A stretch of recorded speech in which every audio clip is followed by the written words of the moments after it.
Assalamualaikum warahmatullahi wabarakatuh. Hari ini kita akan belajar aplikasi turunan trigonometri.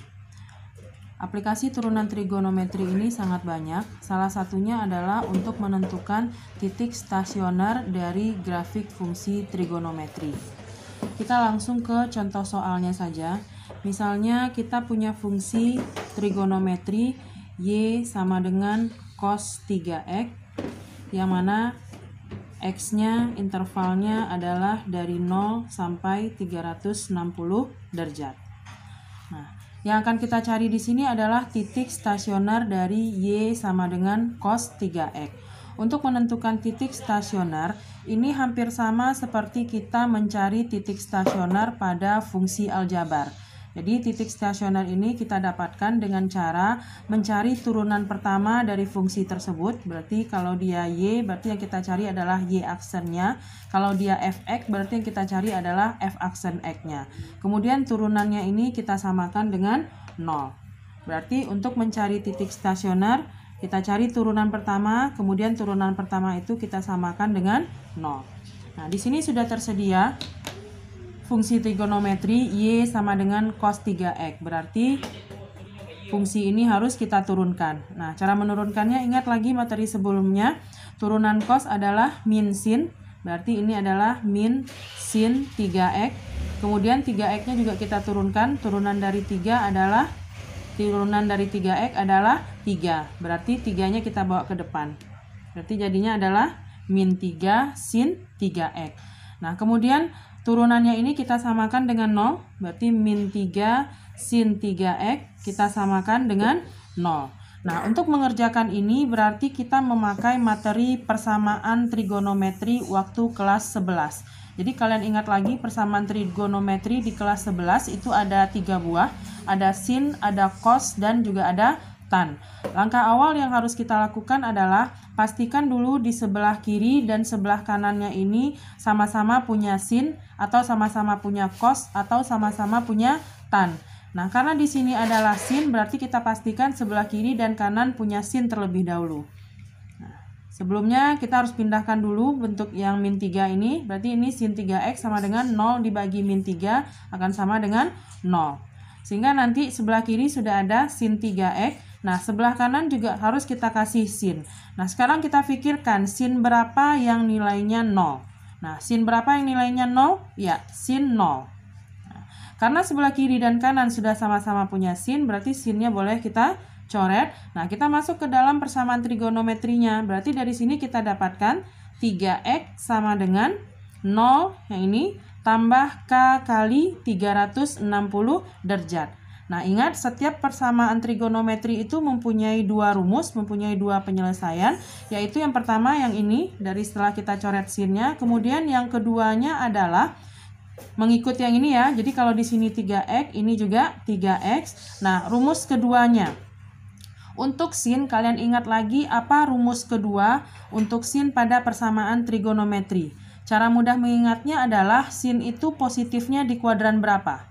Sin positif di kuadran kedua. Dan rumus di kuadran kedua adalah 180 dikurang alfa. Nah, rumus itulah yang kita pakai nanti untuk rumus yang kedua di persamaan trigonometri ini. Berarti yang keduanya ini adalah 180 dikurang alfa. Alfanya berapa? Kita lihat di sini ini adalah 0. Berarti 180 kurang 0 juga tambah K kali 360 derajat. Nah, berikutnya ini kita selesaikan. Pertama, pastikan dulu persamaan trigonometri ini penyelesaiannya harus X dulu ya. Berarti supaya ini menjadi X, semuanya kita bagi dengan 3. Sehingga ini dapatnya adalah X sama dengan 0 dibagi 3, 0, tambah K kali 360 dibagi 3 adalah 120 derajat. Nah, kemudian baru kita masukkan nilai K. Nilai K di sini ingat adalah bilangan bulat. Jadi kita coba untuk K sama dengan 0 terlebih dahulu. Nah, kalau K-nya sama dengan 0, berarti 0 tambah 0 kali 120, berarti ini adalah 0. Berarti X-nya sama dengan 0. Nah, kita lihat intervalnya. Intervalnya di sini X-nya dari 0 sampai 300. Nah, sekarang kita lihat untuk X sama dengan 0 ini apakah masuk ke dalam intervalnya. Nah, ini masuk ya, karena X-nya besar sama dari 0. Berarti 0 masuk ke dalam himpunan penyelesaiannya. Kemudian kita coba untuk K sama dengan 1, berarti X sama dengan 0 ditambah 1 kali 120 derajat. Jadi ini dapatnya adalah 120 derajat. Nah, kita lihat 120 derajat masih di dalam selang intervalnya. Berarti ini adalah himpunan penyelesaian. Kemudian kita coba untuk K sama dengan 2, berarti X sama dengan 0 ditambah 2 kali 120, berarti 240. Dan ini juga masih masuk ke dalam interval. Untuk K sama dengan 3, berarti 0 tambah 3 kali 120 adalah 360 derajat. Nah, berarti inilah X-nya yang terakhir. Karena tidak mungkin lagi untuk K sama dengan 4, karena di sini sudah 360 derajat. Nah, kemudian dengan cara yang sama, kita lakukan untuk yang kedua ini, untuk himpunan penyelesaian yang kedua. Sama seperti tadi, ini kita bagi 3 dulu, supaya dia menjadi X sama dengan, jadi dia harus X sama dengan dulu, baru kita masukkan K-nya. 180 kurang 0 adalah 180, dibagi 3 adalah 60, tambah K kali 360 dibagi 3 adalah 120 derajat. Nah, kita masukkan nilai K seperti tadi. Untuk K sama dengan 0, berarti X-nya sama dengan 60 tambah 0 ini ya. Nah, kita lihat 60 masuk ke dalam interval, berarti ini adalah himpunan penyelesaian. Kita coba untuk K sama dengan 1, berarti X sama dengan 60 tambah 1 kali 120. Kita dapatkan ini adalah 180 derajat, dan 180 derajat juga masuk di dalam selangnya. Lanjut untuk K sama dengan 2, berarti X-nya sama dengan 60 tambah 2 kali 120 adalah 240. Kita dapatkan ini 300 derajat, dan ini juga masuk ke dalam interval. Untuk K sama dengan 3, berarti ini 3 kali 120 adalah 360, dan ini kita dapatkan 420 derajat. Nah, 420 derajat itu sudah di luar selangnya, karena ini sampai 360, berarti ini bukan himpunan penyelesaiannya. Nah, dari sini bisa kita simpulkan nilai X yang kita dapatkan di sini adalah, kita urutkan ya, yang kita checklist ini dari yang paling kecil, berarti 0 derajat, 60 derajat, kemudian 120 derajat, 180 derajat, 240 derajat, 300 derajat, dan terakhir 360 derajat. Nah, nilai X ini dikatakan pembuat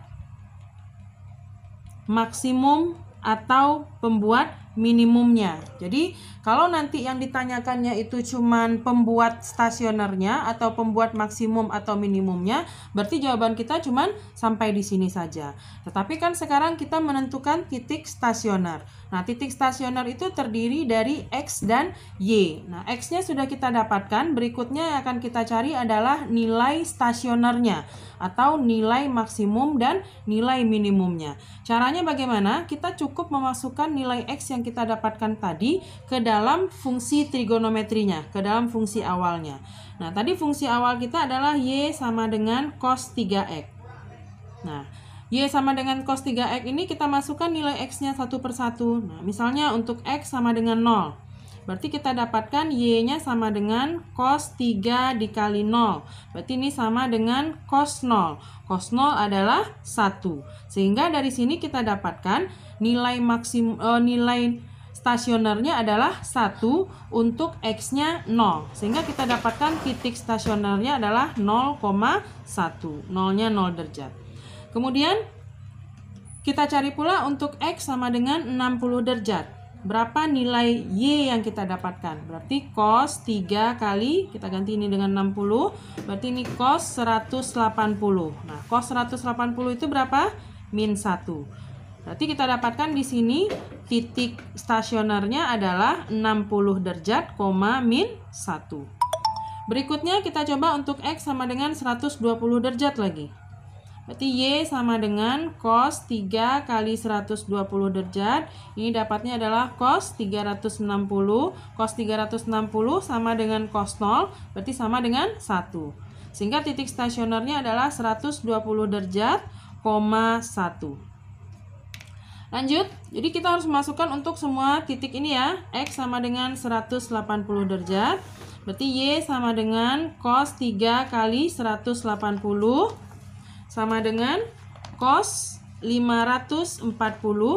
Berarti sama dengan cos 540 berapa? Nah, ingat lagi materi kelas 10-nya. Kalau nanti sudutnya sudah lebih dari 360, cara menghitungnya adalah kalian tinggal kurangi dengan kelipatan 360 seperti ini. Sehingga kita dapatkan nanti ini cos 180. Nah, cos 180 tadi berapa? Min 1. Sehingga nanti titiknya yang kita dapatkan adalah 180 derajat, min 1.